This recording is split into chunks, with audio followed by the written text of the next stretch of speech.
ለሰው ልጆች ሁሉ የተሰጠ ጸጋ ዝምታ ነው። ከራስ ጋር ጊዜያችን መውሰድ ኃይልን ዓለም ላይ ትልልቅ ነገር የተፈጠሩት ከጫጫታ ውስጥ አይደለም የተፈጠሩት፣ ከዝምታ ውስጥ ነው የተፈጠሩት። ዓለም ላይ ተጽዕኖ መፍጠር የቻሉ ሰዎች ጫጫታ ውስጥ ገብቶ አይደለም፣ ዝምታ ከራሳቸው ጋር ጊዜ ወስዶ ነው። ዛሬ ስለ አንድ ጸጋ እናወራለን። ለሰው ልጆች የተሰጠ ጸጋ ታምር ፈጣሪ ጸባይ ይባላል። በሌላ በኩል ደግሞ ዝምታ። ስለ ዝምታ ኃይል ነው ዛሬ የምናየው። ዝምታ ምን ያክል ኃይል አለው? በህይወታችን ውስጥ ደግሞ ምን ነገሮች ላይ ሊረዳን ይችላል? ዝምታ ከራሳችን ጋር ስንወስድ ምን ነገሮች ብንጠቀም ለተሻለ ነገር ሊጠቅሙ ይችላሉ ስንል ዝምታ የምንፈልገው ነገር ላይ ትኩረት እንድናደርግ ያደርጋል። አይምሯችን የተለያዩ ቦታ ፎከስ አድርግቶ የተበታተኑ ሀሳቦችን ወደ አንድ ቦታ ሰብስበን ያንን ወደ አንድ ቦታ የሰበሰብነው ኃይልን በትክክል እንዲጠቀም ያደርገናል። ለምሳሌ ማግኔት እንውሰድ። ማግኔት የተለያዩ ቦታ ሄዶ አይደለም ብረቶችን የሚሰበስበው፣ ብረቶችን ወደ ራሱ ነው ቁጭ ብሎ ብረቶቹ ወደ እሱ እንዲሳብ ያደርጋል። ራሱ ይስባል ማለት ነው። ስለዚህ የሰው ልጅም ደግሞ ሙሉ ኃይል አለው። ዝምታ ውስጥ ከራሱ ጋር ጊዜ ስንወስድ ሙሉ ኃይል አለው። ያንን ኃይል ደግሞ ወደምንፈልገው ስኬታችን ወደምንፈልገው ጉዟችን እንድንጠቀም ይረዳናል ማለት ነው። ዝምታ ስንል በሌላ በኩል አላማችን አለ። አላማችን ለሰው ልጆች ለሰው ካወራ ነው ኃይላችን በትነን ጨርሰናል ማለት ነው።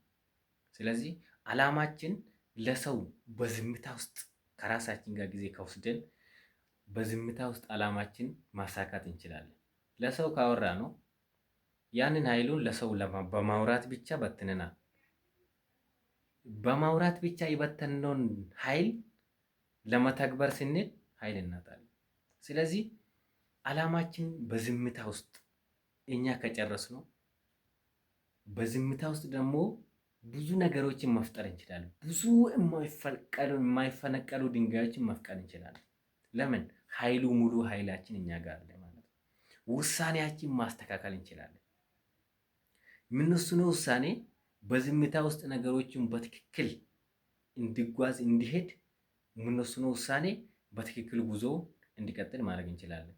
ውሳኔ ስህተት ከሆነስ በችኮላ በጥድፋ የምንወስነው ውሳኔስ ያ ነገያችን ዋጋ ያስከፍለናል። በዝምታ ውስጥ ትክክለኛ ውሳኔ ይወጣል ማለት ነው። እንዲሁም ደግሞ የተለያዩ እድሎች ይመጡልናል። የተለያዩ እድሎች ሲመጡልን ደግሞ የተለያዩ ጥድፋ ትኩረታችን የተበተነ ሲሆን ደግሞ እድሉ ራሱ በትክክል ማየት አንችልም። ያ እድሎችን በትክክል እንድናጠናና እድሉን በትክክል እንዲጠቀም ዝምታ ውስጥ ከራስ ጋር ጊዜ መውሰድ ያስፈልገናል ማለት ነው። ዓለም እንግዲህ ብዙ አይነት ትኩረት የሚበትኑብን ነገሮች አሉ። ለምሳሌ ስልኩ ዘግቶ 2 ደቂቃ 3 ደቂቃ ከራሱ ጋር መቀመጥ የሚጨንቁ ሰዎች አሉ። እነዚህ አይነት ሰዎች በህይወታቸው ላይ ምን ያክል ኃይላቸውን እንዳባከኑ መገንዘብ ትችላላችሁ። ከራስ ጋር ጊዜ ስትወስድ ከየት ነኝ ወዴት እየሄድኩ ነኝ፣ በትክክል ያንን ነገሮች ምን ያክል ስራን በትክክል እየሰራው ነኝ፣ የማስታወስ አቅማችን ይጨምርልናል። ዝምታ ከራሳችን ጋር ጊዜ ስንወስድ የማስታወስ አቅማችን ይጨምርልናል ማለት ነው። እንደዚህ ስናደርግ ደግሞ ኃይላችን በትክክል እየተጠቀምን ከጭንቀት ነፃ እንድንሆን ያደርገናል። ዝምታ ከራስ ጋር ጊዜ መውሰድ ከጭንቀታችን ነፃ እንዲሆን የሚያስጨንቁ የሚያጣድፉን ብዙ ነገሮች አሉ። እንሰራለን፣ እንወጣለን፣ እንመለሳለን፣ ብዙ ነገሮች እነዚህ የምናደርጉ ነገሮች እንደዚህ አይነት ጥድፋ ውስጥ ብዙ አይነት ጭንቀት ይመጡብናል። ያንን ጭንቀትን ደግሞ በዝምታ ከራስ ጋር ጊዜ መውሰድን ደግሞ ነገሮቹ ራስን ቀጥ ብለህ ከቆምክና ከራስ ጋር ጊዜ ከወሰድክና ዝምታ ውስጥ ከገባ ብዙ ነገሮች አንተ ጋር እየተጋጩ ከአንተ ላይ ይወርቃሉ ማለት ነው። ለምን? ሙሉ ኃይል አንተ ጋር አለ ማለት ነው። ብዙ አይነት ነገሮች የሚያስጨንቁ ነገሮች እንደማያስጨንቁ ምንም አቅም እንደሌላቸው ትረዳለህ ከራስ ጋር ጊዜ ስትወስድ ማለት ነው። እንዲሁም ደግሞ ተአምር ፈጣሪ ኃይል ነው። ተአምርን መፍጠር ይችላል። ለምን? ከራስ ጋር ጊዜ ስትወስድ ሙሉ ኃይል ሲሰበስብ ያንን ኃይልን ደግሞ ወደ ተግባር ስትሄድ የሚተገብሩ ተግባራቶች በሙሉ ፎከስ ስለምተገብር የሚመጣው ኃይሎች ደግሞ የሚመጡ ውጤቶች ራሱ ያስገርማሉ፣ ያስደንቃሉ። በቃ ይሄ ነው የሰው ልጆች ሁሉ ጸጋን የተላበሱት። እነዚህ ትኩረትን ደግሞ ከዝምታ ከራሳችን ጋር ጊዜ እንዳንወስድ የሚያደርጉን ነገሮች ደግሞ ምንድን ነው? ጥድፋ ቶሎ የሆነን ውጤትን መፈለግ ሊኖር ይችላል። ውጤትን መፈለግ ግን ያ ውጤት ደግሞ ኃይል የለው፣ ከኛ ጋር መቆየት አይችልም። ከኛ ጋር ቆይቶ ትልቅ ውጤት እንዲመጣ ደግሞ ያንን ነገር ላይ ከራስ ጋር ጊዜ መውሰድ፣ ከራስ ጋር ጊዜ ስትወስድ አሁን ላይ መሆን፣ አሁን ላይ ስትሆን የሚታረገው ነገር ትርጉም የሚታረገው ነገር ለዛ ትርጉም ይሰጣል።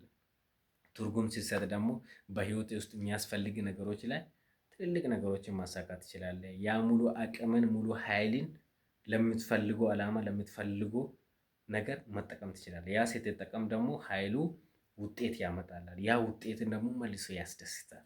ይዛ ውጤት ደግሞ ሌላ ውጤት እየወለደ ይሄዳል ማለት ነው። ስለዚህ ለሰው ልጆች ሁሉ የተሰጠ ጸጋ ዝምታ ነው። ከራስ ጋራ ጊዜያችን መውሰድ ኃይልን ዓለም ላይ ትልልቅ ነገር የተፈጠሩት ከጫጫታ ውስጥ አይደለም የተፈጠሩት፣ ከዝምታ ውስጥ ነው የተፈጠሩት። ዓለም ላይ ተጽዕኖ መፍጠር የቻሉ ሰዎች ጫጫታ ውስጥ ገብቶ አይደለም፣ ዝምታ ከራሳቸው ጋር ጊዜ ወስዶ ነው። ወዳጄ ትልቅ ነገር መፍጠር ትችላለህ አይደል?